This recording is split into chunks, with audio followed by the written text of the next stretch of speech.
siang Pak Haji Bori. Selamat siang.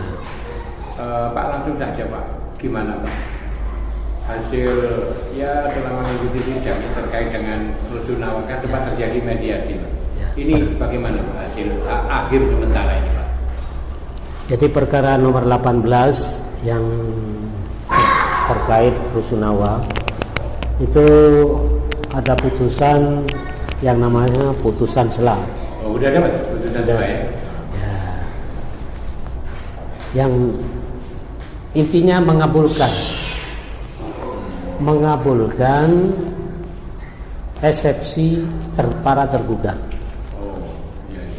Yang intinya satu, mengabulkan eksepsi para tergugat mengenai kompetensi absolut. Dua, menyatakan pengadilan negeri tidak berwenang memeriksa dan mengadili perkara ini. Ya, mungkin karena itu ada ahli waris yang ikut menggugat apa segala macam. Sebetulnya ini kan bukan sengketa. Nah. Ketiga, menyatakan gugatan para penggugat tidak dapat diterima. Nah. Keempat, penggugat harus bayar biaya. Artinya ini kalau saya tangkap, saya harus memperbaiki gugatan berikutnya. Banyak direvisi lagi. Ya, banyak direvisi. Akan saya sempurnakan gugatan berikutnya. Tapi saya pending dulu ini. Oh gitu, kenapa Pak? Saya pending dulu untuk sementara waktu. Saya akan jalankan pidananya. Oh.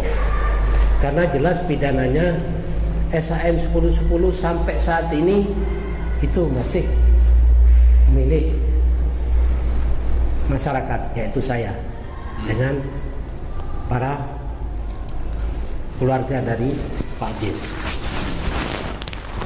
Sehingga jelas pidananya itu penyerobotan. Dalam waktu dekat saya akan bawa ke kepolisian, ke Polres Kota Probolinggo. Oh, gitu. Ya. Karena pada tanggal 9 September saya sudah kirim surat pengaduan kepada Bapak Kapolri di Mabes Polri di Jakarta. Sambil menunggu disposisi Bapak Kapolri, dalam waktu dekat ini saya akan laporkan pidananya di Polres Probolinggo, yaitu saya langsung LP-kan. Oke. Itu terjadi laporannya lupa Pak tanggal berapa Pak? Waktu ke Mabes Polri tanggal 9 September 2023. Ini tanda terimanya. Via pengirimannya lewat pos. Artinya saya konsentrasi ke pidana dulu. Ini kan kejadian rusunawa sampai berpolemik begini, ini kan sebab dan akibat. Kalau saya katakan penguasa waktu itu di luar konteks prosedural, regulasi yang ada di benaknya hanya tidak suka kepada si fulan, yaitu fulan itu saya. Sehingga dengan segala macam cara aset-aset yang saya miliki itu mau dirampas. 2005 beberapa sertifikat saya dipolisikan, kriminalisasi. Intinya aset yang bersertifikat harus dikembalikan. Ada surat. Artinya tindakan inkonstitusional penguasa waktu itu hanya berdasarkan kedengkiannya. Dipakailah power kekuasaan untuk menindas saya. Sekarang waktunya saya harus buka. Dan saya terseret, terbawa oleh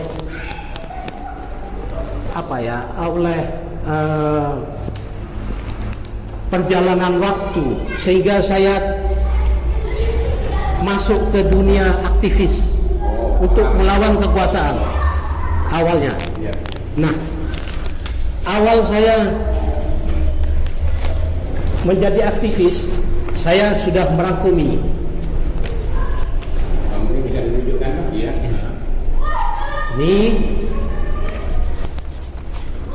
Ini sebetulnya kalau saya ceritakan secara detail,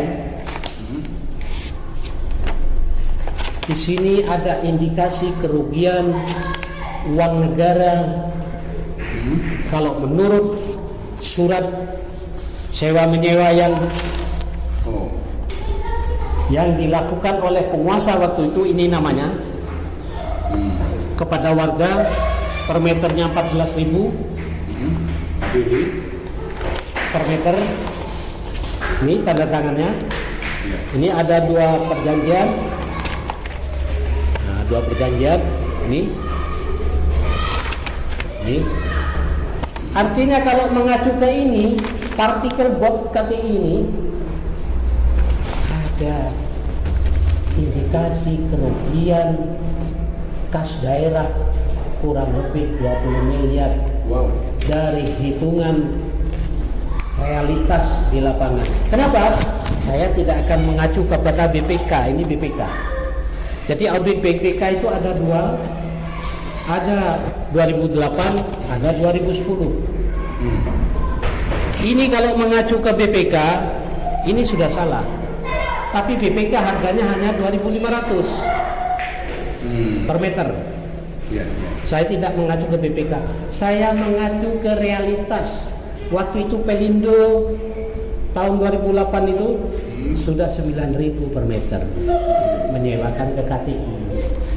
Kalau di sini kepala daerahnya menyewakan ke warga yang di depannya pabrik, satu lokasi, satu persil, 14.500, masuk akal. Tapi kenapa dipelintir oleh anak buahnya penguasa waktu itu,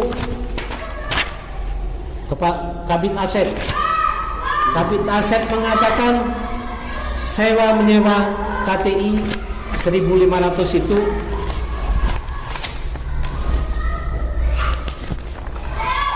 $1.500 per meter itu pemerintah kota diuntungkan. Ini kalau KPK mau bongkar, saya siap jadi saksi ahli untuk membongkar ini. Karena di sini ada indikasi kerugian negara kurang lebih 20 miliar. Saya siap jadi saksi. Di sini saya dimaki-maki oleh direktur KTI waktu itu. Ini namanya ada ini. Katanya saya pemfitnah, bla bla bla bla. Nah, ini Aset ngomong bahwa sewa Rp150 itu sudah diuntungkan pemerintah kota. Di sisi lain kepala daerahnya menyewakan 14.500, anak buahnya bilang Rp150. Selisihnya cukup banyak ya? Ya, 1000%. Iya. Jadi yang masuk di kas daerah Rp150. Dia auditlah sama BPK. Jadi Rp150 ini 200 juta. Iya. Tapi kalau audit BPK-nya ikut Perda 2.500, maka ada kekurangan kurang lebih 1,8 miliar. Saya tidak mengacu ke itu. Saya mengacu ke Pelindo dan perjanjian yang ditandatangani oleh kepala daerahnya. Waktu itu ya. Waktu itu. Jadi saya mengindikasikan, menganalogikan, menduga KTI ini nyewa sesuai ini. Kurang lebih 15.000 per meter.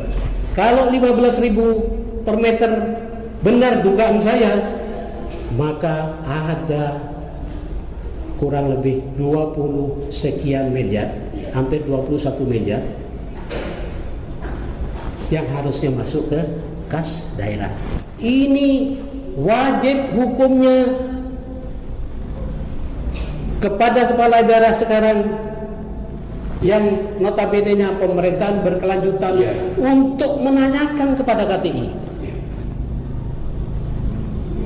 Ini udah dengan bukti-bukti otentik ini Pak. Jadi untuk menanyakan berapa sebetulnya secara fakta, secara real KTI itu sewa yang ditepati partikel ini. Kalau katanya KTI 2.500, jangan mau pemerintah kota. Tanya ke Pelindo, klarifikasi ke Pelindo, karena Pelindo insya Allah sekarang ini sudah di atas 10.000. Itulah, ini pengalaman pertama. Ini tanda terimanya. Ini 2010. Saya tidak lanjuti lagi laporan itu. Saya serahkan langsung ke Pak Busro Mukoddas. Oh, ketua 2010. waktu itu ya? Waktu itu ketua KPK. Ini pada saat gimana ini Pak? Ini ada acara silaturahim Di Kota antara ketua KPK dan para tokoh ulama di se-Jawa Timur yang bertempat di Pondok Pesantren Riyadhus Sholihin. Oh, Ketapang sini Pak. Ketapang. Itu saya serahkan langsung. Di sini langsung ada surat balasan. Tanggal 30 Desember 2011 laporan ini menjadi bukti awal katanya KPK untuk tim supervisi. Makanya dengan adanya surat ini dan tanda terima ini dan bukti saya menyerahkan ke Pak Busro ini, saya siap membedah kasus ini bareng-bareng dengan KPK kalau KPK menghendaki. Jadi perjalanan panjang yang saya lalui, saya sebetulnya secara pribadi saya sangat kecewa ke KPK ini. Karena selama 12 tahun terakhir saya melaporkan tanggal 7 Agustus tentang ASN itu 2023 itu ada jawaban 1 bulan kemudian katanya menjadi bukti awal untuk tim supervisi TPPU. Tapi begitu saya tambahi bukti, ada lagi surat bagian data. Jadi membalas suratnya katanya masih belum cukup bukti. Ini simpang siur ini harus kita bedah, kita buka. Saya sebagai pelapor pasang badan. Artinya pengalaman saya mulai 2010, 2011 sampai 2023 ini pengalaman saya itu sangat kecewa ke KPK sebetulnya. Tapi saya bangga punya KPK ini. Indonesia punya KPK, saya sebagai warga negara bangga. Tapi kebanggaan itu tidak dibarengi dengan profesionalisme oknum-oknum yang menangani laporan saya ini. Saya berterima kasih kepada Kejaksaan Agung. Oh, Kejaksaan Agung ya. Karena menjadi pengalaman saya kalau laporan itu kepada KPK, kepada Kejagung, kepada Mabes Polri. Waktu itu bersamaan Pak ya? Iya, bersamaan. Ya. Sementara respon dari Kejagung sendiri. Jadi Kejagung ini menerima surat-surat laporan saya ini 18 item ini. Ya. Nah, ini di follow up 2 item oleh Kejagung. Ini ada nama saya, ini saya tidak main-main, ada nama saya nih. Yang kirim ini Kejagung. Iya. Dari Jampitsus. Jadi menjadi kepengalaman saya, kebiasaan saya kalau saya laporan itu kepada KPK, kepada Kejagung, kepada Mabes Polri. Kepada Kejagung itu pun tidak berhenti di Kejagung. Saya tembusi Jangwas. Saya tembusi Jalan Rumbai, yaitu Komisi Kejaksaan. Ada semua tanda terimanya. Jadi Kejaksaan Agung mengucapkan terima kasih atas peran serta masyarakat kepada saya. Inilah suratnya yang disampaikan. Jadi ada 2 item, walaupun itu kasus kecil, yaitu DAK 2009 dan dana hibah atau tunjangan pegawai yang berprestasi dalam kurung dana parsel yang harusnya terima uang di SPJ-nya, tapi realitasnya terima fisik parsel. Parselnya harga 170, tapi SPJ uangnya sesuai kepangkatan, yang paling murah 450. Gitu. Oh iya. Di follow up lah sama Kejagung. Ya, ada pengembalian kerugian negara 1 M. Kalau seandainya semua ini di follow up oleh KPK dan Kejagung, saya yakin ratusan miliar uang negara akan kembali dari laporan saya saja. Lebih sakit lagi KPK ini berperilaku, saya sebagai pelapor itu sakit sekali. Kenapa? 2019 ada namanya KPK Jelajah Negeri. Oh, waktu itu ya. Waktu itu. Datang ke Kota Probolinggo padanya. Ya, datang ke Kota Probolinggo bawa bis ya mungkin ya. Iya. Ya. Bapak-bapak sebagai insan pers kan tahu kan? Iya. Ya. Masih awal wali kota baru yang jabat. Ya. Ya, Pak Habib Hadi ini baru dilantik. Ya. Datanglah KPK dipimpin, dikomandani oleh Brigjen Budi Santoso. Ya. Bicara di ruang publik, laporan korupsi, indikasi korupsi Kota Probolinggo yang masuk KPK ada 18. Tapi katanya yang 15 tidak cukup bukti. Nah, tidak cukup bukti wong di sini di blow up Kejagung 2 masuk penjara 2 item ini. Mungkin ada rekomendasi ya dari Kejagung waktu itu, Pak.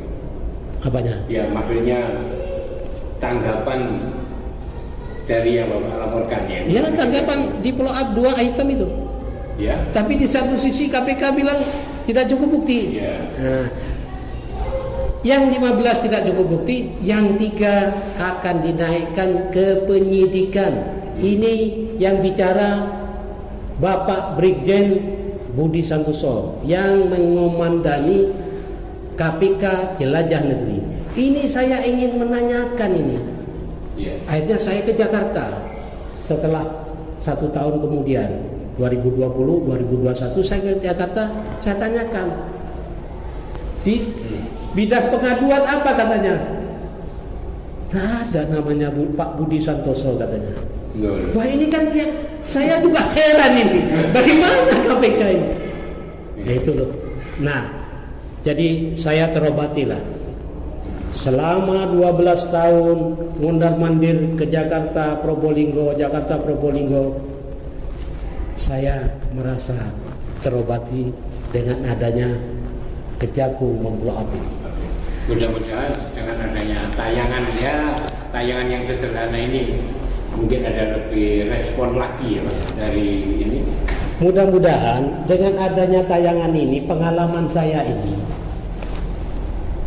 dengan tanda terima ini saya bilang tadi tanda terima Kejagung apa ini, mudah-mudahan KPK ini merespon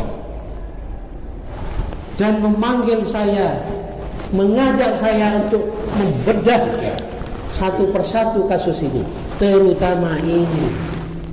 Siap berarti ya Pak Haji? Saya sangat siap, dan bila perlu kurang lebih 20 item ini, laporan saya ini tidak ada yang terbukti, saya siap dipenjarakan. Berarti ini hoax. Ya. Tapi dengan konsekuensi, kalau ini misalkan 50-70% terbukti dan ada pengembalian uang negara, maka mohon KPK tunduk kepada aturan yang katanya ada kompensasi kepada pelapor. Kalau itu dikehendaki KPK, itu. Begini, Siap. mungkin ada pesan-pesan terakhir Pak, singkat, utamanya ya bagi pengendara publik ya, pemirsa khususnya di TV Indonesia dengan adanya ya penyampaian Bapak Jokowi ini? Ya, dengan penyampaian saya, pengalaman saya selama 12 tahun dengan KPK, dengan Kejagung, dengan Mabes Polri, supaya masyarakat atau publik, khususnya publik kota dan Kabupaten Probolinggo, tidak menilai secara sebelah mata kepada saya. Saya buka fakta ini supaya publik tahu bahwa saya membantu negara untuk memberantas korupsi ini, karena tanpa diberantas korupsi ini, kalau masih subur korupsi ini, maka jangan harap rakyat Indonesia ini akan sejahtera. Jangan harap rakyat Indonesia ini mendapatkan keadilan. Pesan saya terakhir kepada Bapak Presiden Jokowi, saya mohon dengan sangat, khususnya Rusunawa ini, mohon dibantu saya, karena saya korban dari kekejaman, korban dari kedoliman penguasa waktu itu, sehingga Rusunawa menjadi polemik sampai sekarang. Itu terjadi berapa tahun Pak? Ya, kurang lebih sudah 13 tahun. Waktu yang cukup panjang ini Pak ya. 13 sampai 15 tahun. Jadi saya mohon Bapak Jokowi untuk ikut memberikan atensi atau memanggil saya ya, sebagai pemilik lahan yang dibangun Rusunawa itu. Saya siap menghadap beliaunya, karena saya lihat beliau ini sensitif sekali. Kalau yang namanya rakyat teraniaya, rakyat yang didolimi, haknya tidak diserahkan, yang menjadi miliknya masyarakat, ini Pak Jokowi ini sensitif. Makanya harapan saya terakhir kepada beliaunya ini, mudah-mudahan dengan adanya tayangan ini beliau merespon dan memanggil saya. Oke, terima kasih Pak Jokowi. Terima kasih, sama-sama. Assalamualaikum warahmatullahi wabarakatuh.